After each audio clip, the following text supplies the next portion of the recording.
going in and trying to hit something with my big stick every time. Ooh. So, well, I'm looking forward to hitting things with the big stick later this year.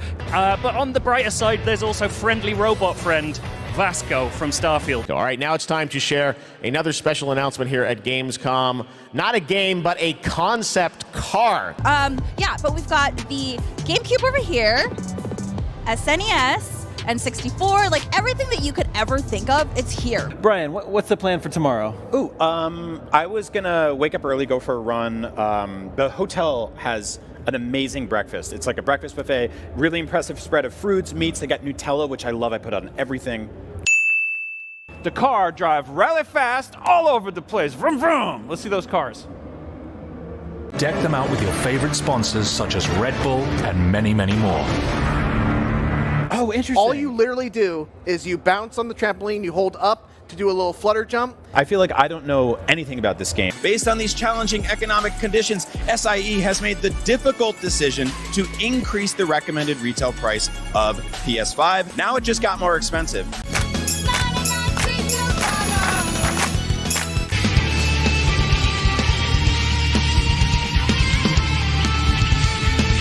But now it's time for us to retire to our bedchambers, draw the curtains, pull up the covers, and embark on adventures in dreamland. But not without a nice cup of warm milk the way we like it.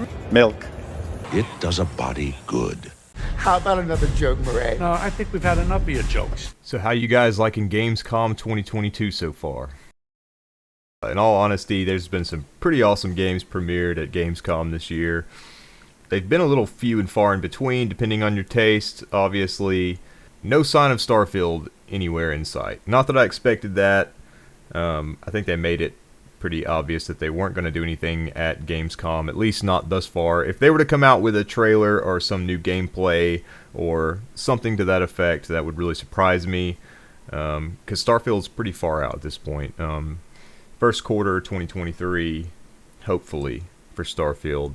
But I feel like it's probably a little too soon to show anything more than maybe another Constellation log or something to that effect. But hey, you know, we did get to see a little plaster statue thing that looks like Vasco waving.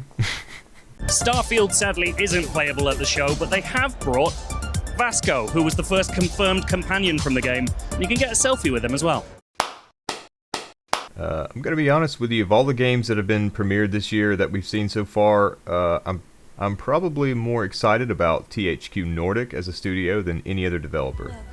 These guys are on fire this year. They've had a lot of games they're announcing for late this year or early 2023. And the one I'm the most excited about, probably you may or may not have heard of it, but Tempest Rising. You see, I'm kind of an old school classic RTS fan. I used to play Command & Conquer and StarCraft and Warcraft and stuff like that all the time, so I love a good classic RTS experience. I feel like maybe Halo Wars has been the closest to that we've gotten in years, because it's something you just don't really see that much anymore. I don't know if it's because of there's not much demand for it, or it's just kind of dying out as a genre, but THQ Nordic and 2B Games are trying to revive the genre, you know what I'm saying? It looks like they're doing a really good job. So I'm really excited about that one.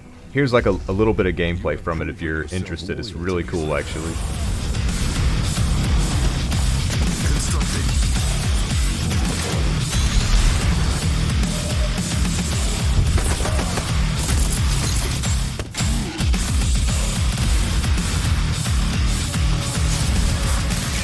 And then, of course, I'm excited about Callisto Protocol. It's supposed to be kind of like the spiritual successor to Dead Space. So that looks really good. I'm not really criticizing Gamescom as a whole, just because, you know, there's a lot of games that premiere on these shows that don't have a lot of hype behind them, that people aren't really highly anticipating, but they're still good games made by indie developers or lesser known titles that a lot of people are really going to enjoy, you know, and it's all about that kind of grassroots, you know, letting every developer, no matter how big or small, indie to AAA, sort of have their platform, have their spot in the limelight for a minute, you know, to premiere the new games, and that's cool. I'm down with that. I understand that not every game that I like is going to be liked by everyone else, and the games that I'm looking forward to, nobody else may care about, and that's fun. Obviously, Starfield, we haven't really gotten anything substantial and I don't think we're going to for the rest of Gamescom. The next time we're probably going to have a chance to see something premiered for Starfield will be this holiday season, probably at the Game Awards, I would imagine. I know we're going to get something soon. We have to. You know, they're not going to let from now all the way till Christmas go by without giving us something. I'd be really surprised if that were the case. I would say at the latest we're going to get something for Starfield at the Game Awards. Whether it be just like an extra little snippet of gameplay, a small sort of feature reveal, or something to that effect. Don't just take me at my word. This is just kind of a guess on my part. A lot of people thought that Starfield was going to have something for us at QuakeCon, and they didn't, so people were like, well, okay, Gamescom then. And so far, nothing.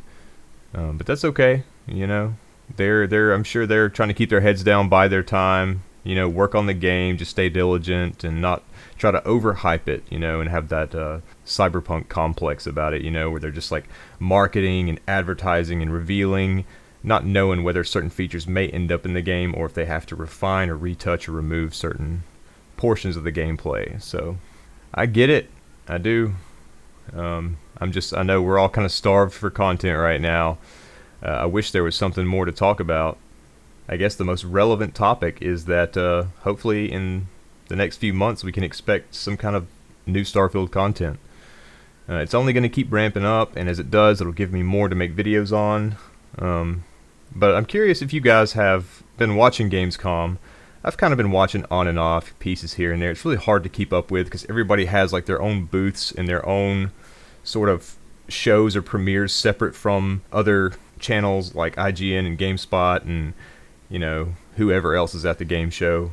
I always feel like these type of shows are really corporatized, and they use them for a lot of product placement, and they try to relate their products to video gamers so that they can get in on that market. And I feel like it's a little cheesy, you know, like it's kind of a monetization scam. But, you know, I mean, it's probably good for gaming as an industry as a whole when you're talking about exposure and games media and getting people excited about games, but at the same time, it really tends to water down a lot of the elements that make games exciting and kind of overexpose them. I feel like we've got this market that's like oversaturated right now.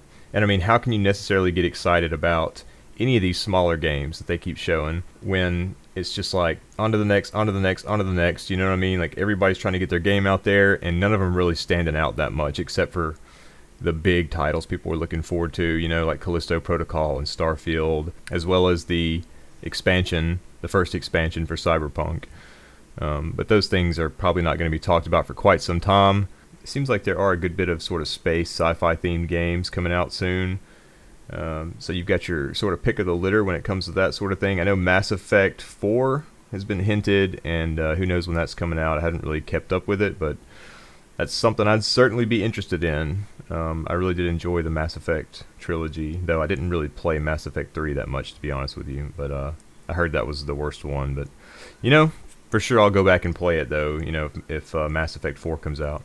So one final thing before I end the video, I just wanted to point out something I thought was cool. So the guy dancing on the stage in the intro clip I made for this video, that's the front man for a pretty famous punk rock band from Sweden called Refused. What's cool about that is Refused was actually hired to record all the music for Samurai in Cyberpunk 2077.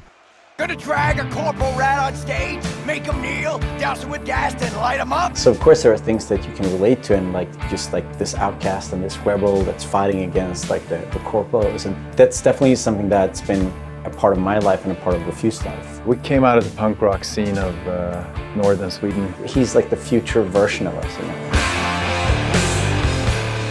So essentially, Dennis Lixon played Johnny Silverhand's singing voice, and he's pretty badass. Any of the songs you hear from Samurai in Cyberpunk soundtrack is actually the band Refused. See this zone, I'm chipping in. Roll the bones, I'm chipping in. Belt that cone, I'm chipping in. Mayhem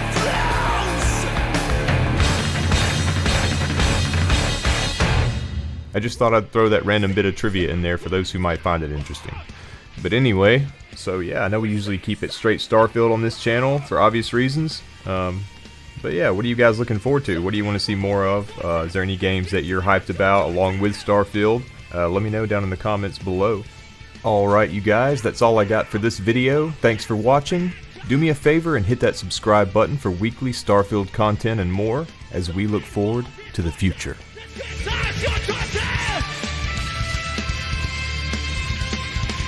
We're